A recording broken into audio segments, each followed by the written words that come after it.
오늘 족보를 우리가 좀 더 살펴보려고 하는데요. 우선 3절부터 6절까지 보면 이 족보에서 여러 명의 여자의 이름이 나옵니다. 3절에 보면 유다는 다말에게서 베레스와 세라를 낳았다 그랬고, 5절 보면 살몬은 라합에게서 보아스를 낳았고, 보아스는 룻에게서 오벳을 낳았다 그랬습니다. 6절에는 이새는 다윗 왕을 낳으니라, 다윗은 우리아의 아내에게서 솔로몬을 낳았다 그랬습니다. 끝에 보면 이제 마리아의 이름도 나오는데, 이 마리아의 이름을 빼고 여기 위에 4명의 여자의 이름은 족보에서 우리가 보통 남자들의 이름만 나오는데 4명의 여자가 나오는데, 이 여자들 이름이 한결같이 기생 아니면 이방 여인이에요. 다말은 원래는 기생은 아니었죠. 그냥 이방 여인이었지만 시아버지와의 관계를 맺기 위해서 기생처럼 분장을 하고 시아버지를 유혹해서 결국은 시아버지와 잠자리를 하게 되고, 그래서 아이를 낳게 됐습니다. 인간적으로 보면 아니 세상에 이런 일이 있나 할 정도로 심각한 죄죠. 그런데 이런 여인의 이름이 예수님의 족보책에 들어왔다는 게 참 놀랍죠. 그런 다음에 여기 살몬이라고 하는 사람이 라합과 함께 결혼을 했는데, 이 라합은 여리고 성에 기생으로 살던 여인이었어요. 여리고 성에 살몬이라는 사람이 정탐꾼으로 가서 이 기생 라합의 집에 들어가서 그 상황들을 쭉 얘기를 듣고, 그리고 거기서 라합이 숨겨져 가지고 죽을 뻔하다가 살아났죠. 그런 인연으로 해서 둘이 결혼을 합니다. 이 라합은 여리고성이 다 멸망하는 가운데에서 거기서 유대인이 믿는 하나님 나도 믿겠습니다 해가지고 그 가족들을 전체를 구원하게 되어지죠. 그러면서 이 살몬이라는 사람과 결혼을 해서 이렇게 예수님의 족보에 또 들어오게 되고, 그의 아들 보아스를 낳았는데, 보아스는 또 룻이라고 하는 이 모압 여인을 아내로 맞아들이게 되면서 이렇게 또 다윗의 할아버지 오벳을 낳고, 오벳은 이새를 낳고 이렇게 되죠. 이 룻이라고 하는 여인은 본래 나오미의 며느리였습니다. 그런데 자식을 낳지 못하고 아들이 죽어버리니까 이 집안에 과부 셋만 남아 있었죠. 결국은 모압 땅에서 나오미와 룻이 함께 이 베들레헴으로 돌아왔는데, 이 보아스라는 사람이 불쌍히 여겨서 기업물을 이 책임을 다해가지고 과부가 된 룻을 자기 아내로 맞아들이면서 여기서 또 오벳을 낳게 되고, 그 오벳이 바로 이새를 낳고 거기서 다윗이 태어납니다. 그러면서 이제 이 다윗은 솔로몬을 낳는데 어떻게 낳습니까? 우리아의 아내에게서 솔로몬을 낳았다. 여기 분명히 우리아의 아내라고 나와요. 그 이름은 뭡니까? 구약 성경에 보면 밧세바라고 하는 사람이죠. 근데 밧세바라고 표현하지 않고 여기 우리아의 아내라고 표현됐어요. 그러면요, 이 밧세바라고 하는 여인은 말 그대로 다윗과는 전혀 상관없는 남의 부인이에요. 남의 부인. 그죠? 이미 결혼해서 남의 부인이 된 여인인데 그 남편을 죽여버리고 이 여인을 자기 아내로 만들어 버렸어요, 다윗이. 그죠? 그리고 거기서 솔로몬이 태어났어요. 이 특별히 이 족보에 나오는 4명의 여인들 한결같이 기생 아니면 이방 여인이란 말이죠. 그래서 어떻게 보면 어떻게 이런 사람들이 예수님의 족보에 들어와서 여기 이름까지, 예? 마태복음의 이 예수님의 족보에 다 이렇게 등장하느냐, 상당히 우리에게 의아하게 생각되어지는 부분인데요. 이것을 통해서 오늘 우리에게 가르쳐 주려고 하는 굉장히 큰 교훈이 있습니다. 이 아브라함부터 예수님까지 이어지는 족보에 나오는 모든 사람이 한 사람도 의인이 없습니다. 우리 로마서 3장 23절에 의인은 없나니 하나도 없다고 그랬죠.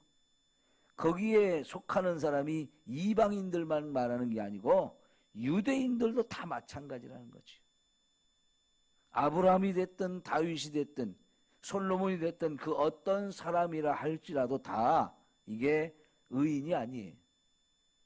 특별히 그렇게 의인이 아니라고 하는 걸 더 강조하기 위해서 이방 여인들도 이름이 들어오고 기생으로 살던 사람, 기생역처럼 이렇게 그렇게 살던 여인까지도 다 여기 이름이 들어오게 됨으로 인해서 예수님의 이 족보에 나오는 모든 사람이 다 죄인이라는 얘기입니다.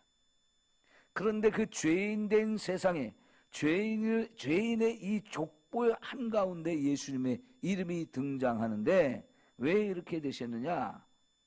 예수님께서는 바로 그런 죄인을 불러서 구원하려고 이렇게 세상에 오신 메시아다 하는 거예요.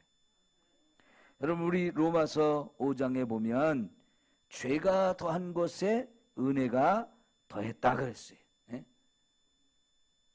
역사는요 2개의 수레바퀴로 굴러간다라고 역사학자들이 얘기를 합니다. 2개의 수레바퀴가 뭐냐?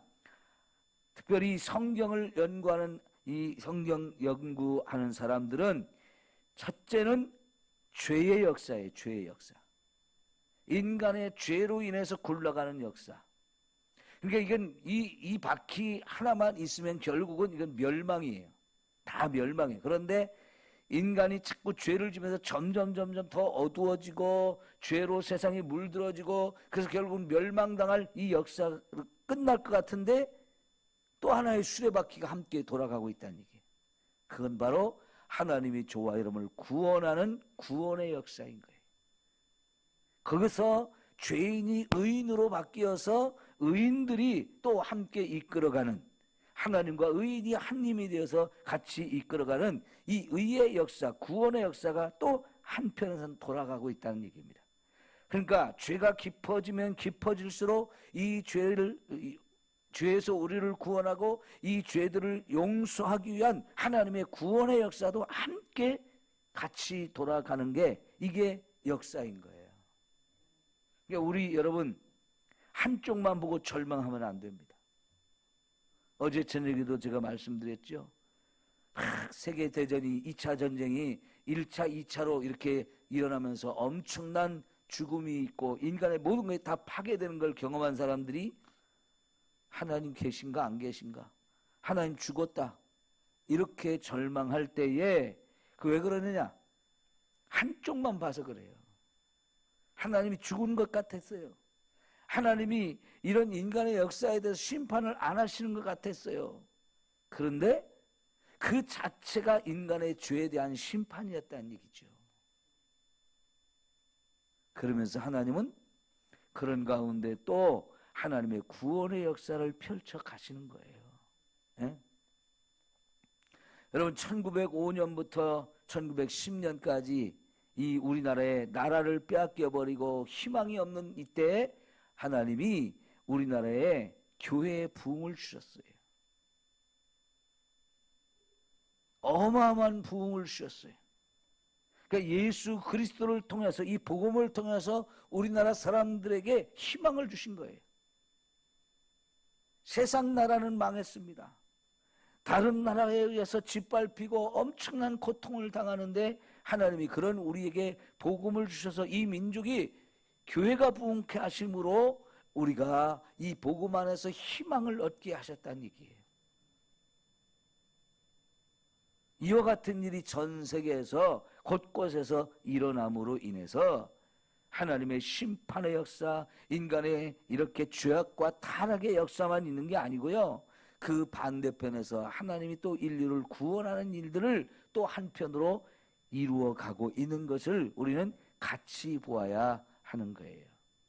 그래서 이 족보는 하나님이 저와 여러분을 죄에서 구원하기 위한 족보인데, 그래서 이제 이 족보가 끝나고 나서 18절 이후의 내용을 보다 보니까 21절에 예수님의 이름을 우리에게 소개하는데, 자기 백성을 죄에서 구원할 자다 이렇게 설명하죠. 여기 예수라고 하는 이름, 이 예수라고 하는 이름의 본래 의미가 자기 백성을 저희 죄에서 구원할 자다 그랬어요. 이 예수라는 이름은 헬라식 이름이에요. 헬라식. 원래 이것을 히브리식으로 바꾸면 이게 뭐냐면 호세아라는 뜻이에요. 호세아.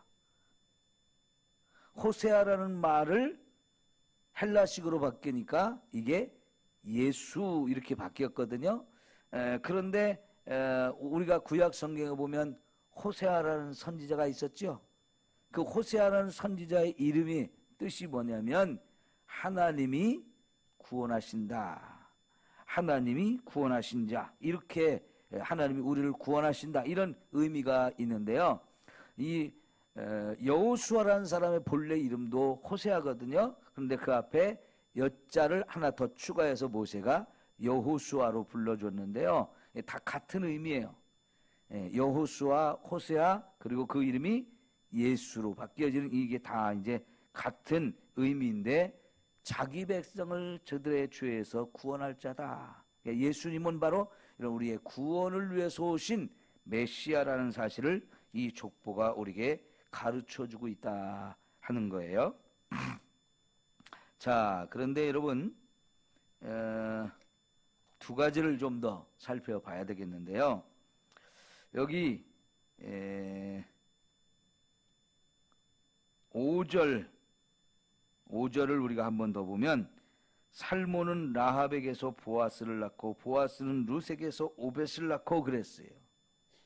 이 족보는, 이 부분은 룻기에서 나오는 족보거든요. 그죠? 그러니까 이 마태복음 1장의 족보는 창세기의 족보와 룻기의 족보와 역대상에 나오는 족보가 함께 합해져서 완성되어진 족보인데, 특별히 여기 5절, 6절의 이 족보는 룻기에서 나오는 족보거든요. 그런데 여러분, 여기 살몬이 라합과 결혼을 해서 보아스를 낳았어요. 그리고 보아스가 이 룻을 아내로 맞이해서 오벳을 낳았어요. 그리고 그 오벳은 이새를 낳고 이새는 다윗을 낳았다 그랬는데, 특별히 보아스가 어떤 사람입니까? 기업물을, 이 책임을 다한 사람으로 나오거든요. 근데 이 기업물을 책임을 한다는 것은요, 이거는 큰 믿음이 아니면 할 수 없는 일이었어요. 왜냐하면 지금 이 룻이라고 하는 여인의 남편이, 그리고 아버지가, 형제가 다 죽어버렸어요. 집안의 남자가 다 죽었어요. 근데 이 집안이 베들레헴에 살다가 흉년이 들어가지고 먹고 살기 힘들다고 땅이고 뭐고 다 팔고 모압 땅으로 이사를 갔거든요. 근데 다시 돌아왔는데 여전히 빈손이에요. 아무것도 가진 게 없어요. 그래서 이 집은 망한 집안입니다. 그런데 하나님은 이런 집안을 위해서 다시 재기할 수 있는 제도를 만들었는데, 그게 바로 기업물을 제도예요. 나중에 좀 더 자세하게 설명드리겠습니다만은, 이 기업물을 제도라는 단어가 고엘이라고 하거든요. 고엘. 이 단어가 가지고 있는 의미가 여러 가지가 있는데, 그 중에 하나가 이렇게 이런 여인을 아내로 맞이해서 자식을 낳아가지고 그 끊어진 가문의 대를 잇게 해주고, 그리고 또 하나 추가되는 것이 그렇게 자식만 낳아준다고 사는 게 아니잖아요. 다시 먹고 살 수 있는 땅이 필요하거든요. 그 땅을 이미 팔아먹은 땅인데 그걸 내 돈을 들여서 사가지고 이 집안에 주는 거예요. 본래 이 집안에 하나님이 주셨던 땅이 있어요. 그 땅을 가난해지면서 팔아먹었어요. 근데 그 땅 전체를 산다는 게 이게 웬만한 돈 갖고는 되지 않는 거예요. 엄청난 돈이 필요한 거예요. 열마지기 있었는데 이걸 다 팔아먹고 갔는데 한두 마지기 사주는 게 아니고 열마지기를 다 사줘야 되는 거거든요. 그러니까 이게 엄청난 돈이 들어요. 그래서 이 기업 물을 책임이 보아스보다 더 큰 사람이 있었는데 그 사람은 자기 이 돈이 아까워서 못하겠다라고 포기를 했어요. 그런데 보아스는 이거를 내가 그 다음 순서였는데 내가 감당하겠다 해가지고 이걸 감당했거든요. 그러니까 이렇게 이런 엄청난 일을 한다는 것은 이게 웬만해서는 하기가 어렵다는 얘기입니다. 그럼에도 불구하고 이 보아스가 그거를 했어요. 저는 여기에서 이 보아스가 정말 대단한 믿음의 사람이라고 보는데요. 어떻게 이 사람이 이런 엄청난 믿음의 일을 할 수 있을까? 이게 정말 좋은 제도이지만은 유대인들이 별로 이런 일을 잘 못했어요. 왜? 엄청난 자기의 손해를 봐야 되니까. 희생을 해야 되니까. 한두 푼이면 웬만하면 하지만요. 이게 엄청난 재산이 있어야 이거를 할 수 있단 말이죠. 근데 그럼에도 불구하고 이 사람이 이 엄청난 구원의 역사, 이거를 하나님의 말씀 그대로 할 수 있었다는 것은 이 사람이 철저하게 말씀의 사람이었다는 걸 볼 수 있는데, 저는 어떻게 이 사람이 그렇게 말씀의 사람으로 자랐을까? 이건 부모가 그렇게 한 것이라고 볼 수밖에 없어요. 그런데 그 부모가 공교롭게도 여리고 성에 살고 있던 기생 이방 여인이었어요. 그 라합이거든요. 그럼 한번 생각해 보세요. 어떻게 그 라합이 자기 아들 보아스를 이렇게 말씀의 사람으로 만들었을까? 추측을 해볼 수 있어요. 무슨 추측이냐면요. 이 정탐꾼으로 여리고성에 갔던 이 살몬이라는 사람이 그 여인을 자기를 거기서 살려줬거든요. 고마워서 자기 아내로 삼았는데 이 여자는 유대인이 아니고 이방 여인이에요. 근데 이 여인이 거기서 기생으로 살면서 유대인들이 막 이 여리고성에 쳐들어온다는 소문을 들으면서 고민을 많이 했어요. 내가 여리고성 사람으로서 여리고성 편을 들 건가, 아니면 이 성을 멸망시키러 온 유대인 편을 들 것인가, 이걸 고민하다가 결국은 이 여인은 자기 민족을 버리고 유대인 편을 드는데, 그 이유가 뭐냐면 유대인이 믿는 하나님 때문에 그랬어요. 소문을 듣다 보니까 이 유대인이 믿는 하나님이 대단한 하나님인 것을 알게 되면서 나도 그 하나님 믿고 싶다. 결국은 그래서 자기 민족까지 버리고 유대인을 선택하고 유대인의 하나님을 받아들여요. 자, 그래서 이 여인이 결국은 이 살몬이라는 사람과 결혼을 했는데, 이왕에 믿게 된 하나님 더 알고 싶잖아요. 유대인들은 이미 하나님을 다 알고 있는 사람들인데 이 여인은 그냥 소문으로만 들은 거잖아요. 그러니까 자기 남편 된 사람한테 그 하나님에 대해서 엄청나게 물어봤을 것 같고, 결국은 남편이 아브라함부터 시작되는 모든 역사, 다시 더 나가서 창세기 1장부터 시작되는 이 하나님에 관한 이야기를 얼마나 많이 가르쳐 줬을까요? 그렇게 해서 난 아들이 보았은데, 이 아들을 하나님 말씀과 믿음으로 양육하려고 엄청나게 말씀을 가르친 것 같아요. 그랬더니 이 보아스가 정말 그 어려운 것을, 하나님 말씀이기 때문에 어렵다고 하지 않고 그대로 순종하는 놀라운 사람이 됐고요. 결국 거기서 다윗이 태어나는데, 여러분 다윗이 어떤 사람입니까? 어려서부터 철저하게 믿음으로 산 사람이에요. 철저하게 말씀으로 산 사람이에요. 그래서 하나님 마음에 합한 사람이 되었어요. 결국은 최고의 하나님 앞에서 왕이 되잖아요. 최고의 왕이 되잖아요. 그러니까 이 가문이 보통 가문이 아닌 거예요. 말씀으로 철저하게 무장하고 자녀들을 말씀으로 잘 가르치는 그런 가문이 되다 보니까 결국은 다윗과 같은 위대한 사람이 태어나요. 정말 놀라운 거지요. 오늘 저와 여러분이 나도 믿음으로 살고 그것을 자녀들에게 보여줄 때에 그 자녀들도 철저하게 이렇게 믿음의 사람으로 살게 되어질 줄 믿습니다. 자녀들을 믿음으로 세우는 데는 두 가지가 있어요. 하나님 말씀을 꾸준히 가르치는 거예요. 근데 우리나라 사람들은 신앙생활을 해도 자기 자녀를 말씀으로 양육하는 걸 잘 못해요.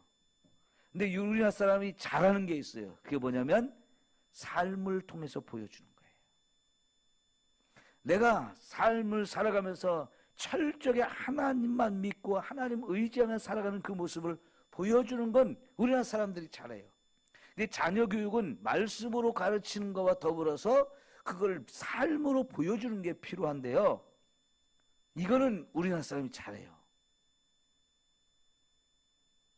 이제는 여기 오늘 새벽에 나오신 여러분들은 다 자녀들을 말씀으로 가르치는 건 못했어도 삶으로 보여주는 건 하고 있거든요. 잘하셨어요. 앞으로도 계속 이거를 보여주셔서 여러분의 자녀들이 정말 믿음으로 사는 이 놀라운 열매들이 다 맺어지기를 축원합니다. 예. 결국은 거기서 위대한 다윗 같은 인물이 나는 거예요. 그 다음에 하나 이제 더 우리가 볼 게 뭐냐면 여러분 8절 볼까요? 아사는 여호사밧을 낳고 여호사밧은 요람을 낳고 요람은 우시야를 낳고 그랬어요. 자, 여기 여호사밧이라는 사람이 사실 굉장히 많은 일을 훌륭하게 많은 일을 했어요. 하나님도 잘 믿었어요. 대단히 선하고 좋은 평가를 받는 왕이었는데 이 사람이 그럼에도 불구하고 결정적인 실수를 하나 했어요. 남과 북이 갈려져 있는 상태에서 그때 북쪽의 왕의 이름이 누구냐면 아합입니다. 아합. 여러분, 이 아합 왕은 북쪽의 왕 가운데서 가장 타락한, 가장 악한 왕이에요. 그 시대의 선지자가 엘리야스예요. 엘리야. 그 엘리야가 갈멜산에서 850대 1의 영적 전투해가지고 승리하죠. 그때 왕이 엘리야예요. 아니, 그때 왕이 아합이에요. 그때 문제가 뭐냐면 이 아합 왕이 두로 여자 이세벨하고 결혼하면서 우상 숭배가 엄청나게 심했어요. 바알과 아세라를 섬기는 일이 너무너무 심각해졌는데 그 아합 왕하고 친하게 지내겠다고 이 여호사밧이 친하게 지내다가 나중에 어떻게까지 갔느냐? 자기 아들하고 이세벨의 이 딸 아합의 딸하고 결혼을 시켜버렸어요. 그래가지고 낳은 아들이 요람이거든요. 그런데요, 이 이세벨의 딸 아달랴라고 하는 여인이 이 다윗의 집안에 여자로 들어와서 자식을 낳았는데 결국은 하나님이 이것 때문에 벌을 내렸거든요. 그래서 요람의 아들이 죽거든요. 요람도 죽고 요람이 죽고 나서 자기 남편이 죽고 나자 자기 자식도 죽여버리고 남은 자식을 다 죽여버리고 손자도 다 죽여버려요. 이 아달랴라고 하는 여인이. 그런 가운데서 겨우 요아스라고 하는 사람이 살아났는데 이 7살짜리를 왕으로 세우거든요. 그런데 여러분 여기 요아스의 이름이 있어요, 없어요? 없죠. 요아스라는 이름도 없고 그 아들 그 아버지 아하시야도 없고 요아스도 없고 아사랴도 이름이 생략되어 있어요. 이게 다 우리가 열왕기 상과 역대상 이 말씀을 읽어보면 거기에 다 나오는 이름들인데 왕이 3대 이름이 다 빠져버렸어요. 요람의 요람은 우시야를 낳고 해버렸거든요. 근데 이 우시야는 요람의 아들이 아니고 이게 증손자예요, 증손자. 그리고는 그 중간에 3대가 빠져버렸어요. 이 아달랴라는 여인이 자기 아들들을 다 죽여버리고 손자를 다 죽여버렸어요. 이게 무슨 일이냐면요, 다윗의 가문이 완전히 전멸당할 수밖에 없는, 다윗의 가문이 대가 끊길 수 있는 위기였거든요. 이 참 무서운 일이죠. 왜 그러냐면 이 아달랴라고 하는 여인이 아합과 이세벨의 딸로서 이 다윗 가문에 시집을 와가지고 나중에 자기 아들 죽이고 자기가 왕이 돼버렸어요. 그 자기 왕권을 계속 유지하기 위해서 손자들까지 다 죽여버리는데 그 손자 가운데 하나를 딸이 살려가지고 나중에 아달랴를 죽이고 왕이 되어지거든요. 그게 요아스예요. 그런데 여러분, 예수님의 족보를 기록하면서 이 3대를 다 빼버렸어요. 이 참 무서운 일이죠. 이 족보, 예수님의 족보에 이 사람들 말고 뭐 빠진 사람 많습니다만은 요 3대를 한꺼번에 빼버린 이 상황은요, 여기 다윗부터 바벨론의 포로로 끌려갈 때까지는 이게 다 왕의 이름들이거든요. 왕의 이름이지만 빼버렸어요, 3대를. 그것은 이 여호사밧이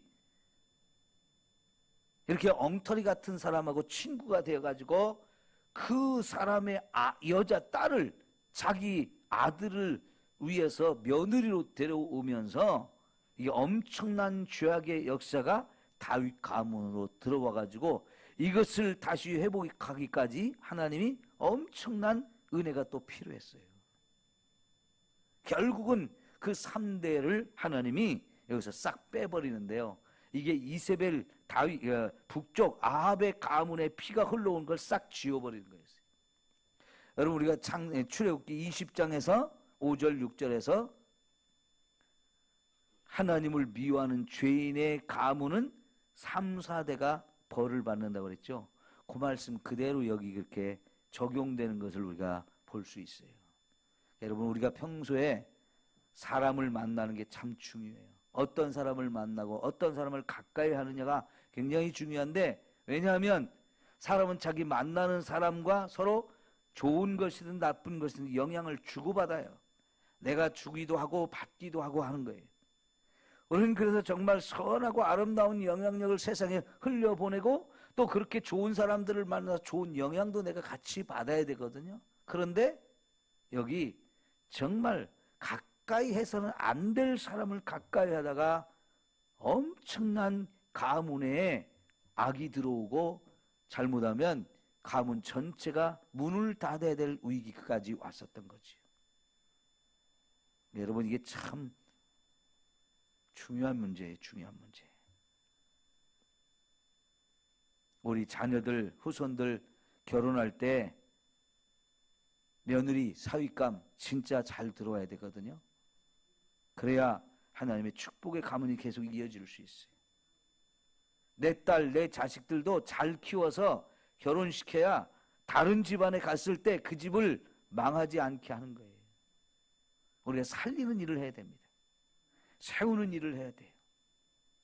그러기 위해서는 저와 여러분이 철저하게 믿음으로 사는 게 너무너무 중요해요. 그러면은 앞에서 라합과 룻 그리고 다윗까지 이어지는 이쪽에서는 정말 말씀으로 살면서 놀라운 축복을 받았지만 요 지금 8절에 오니까는 엄청난 죄악이 들어와서 위기를 당할 수 있는 이런 일이 벌어졌어요. 그러니까 이게 정말 우리가 누구를 만나서 누구와 함께 무엇을 하느냐 너무너무 중요한데요. 오늘 또 하나님의 인도하심을 따라 사는 저와 여러분 모두가 되기를 축원합니다. 기도합니다.